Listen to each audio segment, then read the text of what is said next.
You are drinking too many of these, and not just these specifically, but fizzy drinks in general. A long time ago, I wouldn't say I was addicted to fizzy drinks, but I drank them way too much. Then I made a decision after drinking tons and tons of Orangina after a holiday in France that I was no longer going to drink fizzy drinks, and I was going to stop for 30 days. Well, that 30 days turned into 1,000. And since this break, I now very rarely drink fizzy drinks. I've pretty much trained myself out of drinking them. And that's also partly because I realised without them there was no benefit or need for them in my life, and I was much better without them. And in this video I want to talk to you about why you should do exactly the same thing. Now, it doesn't have to be 1,000 days, but start off with something like a month and you will see massive benefits. And you will see these benefits not only to your health but also to your discipline. Because it's not only health, discipline is a big part of this too. In fact, when I look back on it, this 30-day thing, which obviously turned into a much longer period, was the start of me really practicing discipline. I guess it's no coincidence that in this period where I resisted the urge to drink fizzy drinks, I also grew academically, with my mindset, with sports, with everything. And I think that just shows a correlation between training discipline and general self-improvement. Anyway, let's get into the drinks and why you shouldn't drink them. Firstly, sugar. There is so much sugar in these drinks. So much sugar. For example, this is a normal Coca-Cola. Okay, I understand a lot of people don't really drink these anymore. They go into the diet or the Coke Zero or whatever. I'm going to get onto them later. But for now, we're going to look at this. Right? For 250 millilitres, it has 27 grams of sugar. Do you know how big this bottle is? Well, this bottle contains 500 millilitres, which means it contains 54 grams of sugar in this one bottle. The good amount of sugar you should be eating per day is 30 grams or less. 30 grams or less. A lot of you probably didn't know that. This exceeds that by almost double. This one drink. And you can also say Coca-Cola is not the only fizzy drink. I understand that. We've obviously got a Fanta here. Looking at this, well, it's 22 grams of sugar in this. 22. I mean, you're already over 2/3 of the way there to get to the daily intake, the recommended daily intake. Now, I don't know if you've seen, but recent research suggests that sugar is actually the worst thing. It's actually worse than fat. It should be the thing we're avoiding most, especially if you're a sportsman into gym, fitness, which I expect most of you who are watching this video are, seeing as that's what the channel's about. You should be avoiding sugar and these sorts of drinks at any point you can. This is because sugar increases glucose, which in turn increases fat storage, which obviously makes you more fat.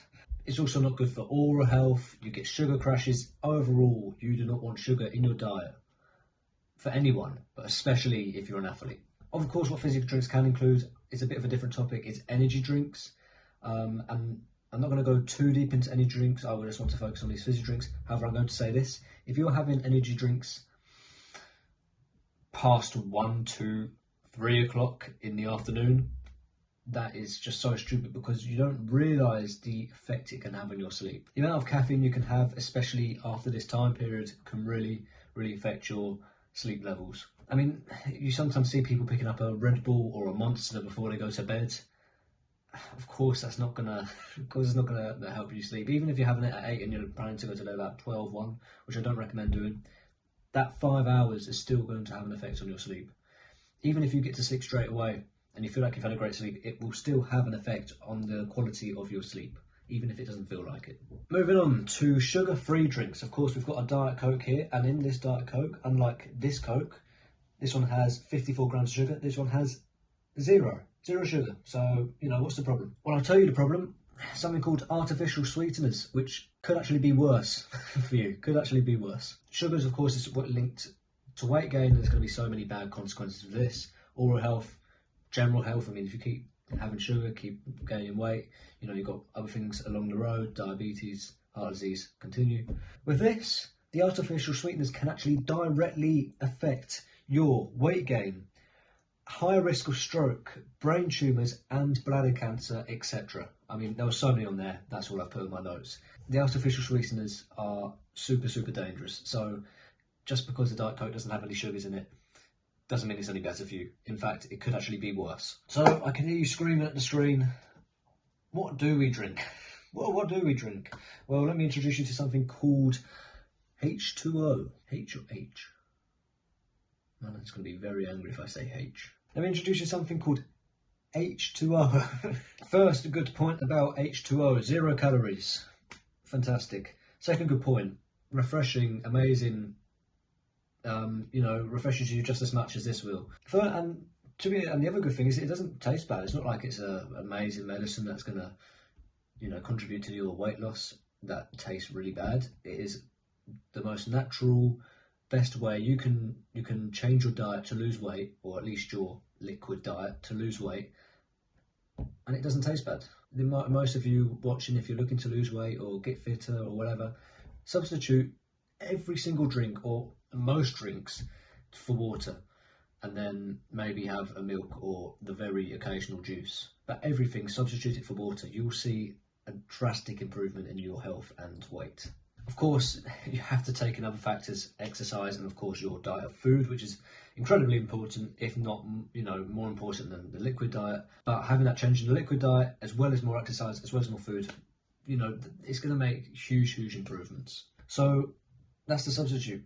It's not rocket science. Substitute less sugar or less artificial sweeteners for your natural, perfect water, which is basically the perfect drink for health reasons. Although I am way past my 1,000-day break, which I did probably a year or two ago, I don't have these drinks at all anymore, basically. Very, very occasionally, maybe once every month or two. That's also because I really, really watch my sugar intake, not just with these drinks, but also with food, snacks, whatever. Really, really watch my sugar intake, because it's highly important to me as someone who's into fitness, gym, sport, jiu-jitsu, football. Did I repeat sport? As I said earlier about energy drinks, I do usually take an energy drink for a football match, usually a flat Lucozade.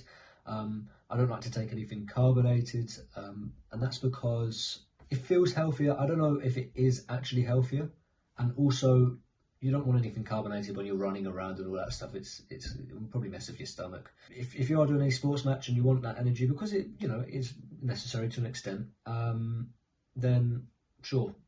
Take yourself a Lucozade or something like that. But these drinks that have no effect, they might give you a little bit of a sugar rush, whatever.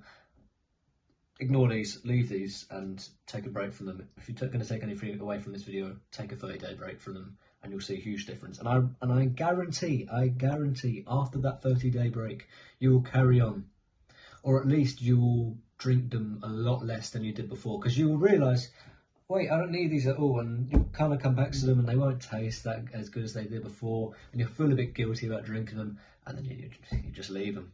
You just leave them, and that's a really good thing, because they're not something we want or need in our lives.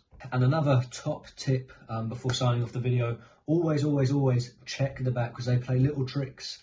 They play little tricks, like for example here, you look at this, you go, that's 27 grams of sugar, that's a lot. That's a lot, and that should be ring an alarm bell straight away. You should go, no, I shouldn't drink that. But you might think to yourself, well, 27 is under 30, and if I don't have any more sugar for the rest of the day, I'll be under 30. Which is true, but I don't know how you're going to do that.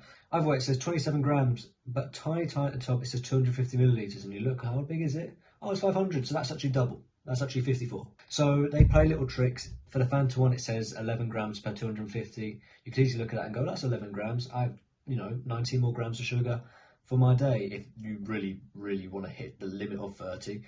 But once again, you look at it, that's 250 out of 500, so you double it, 22.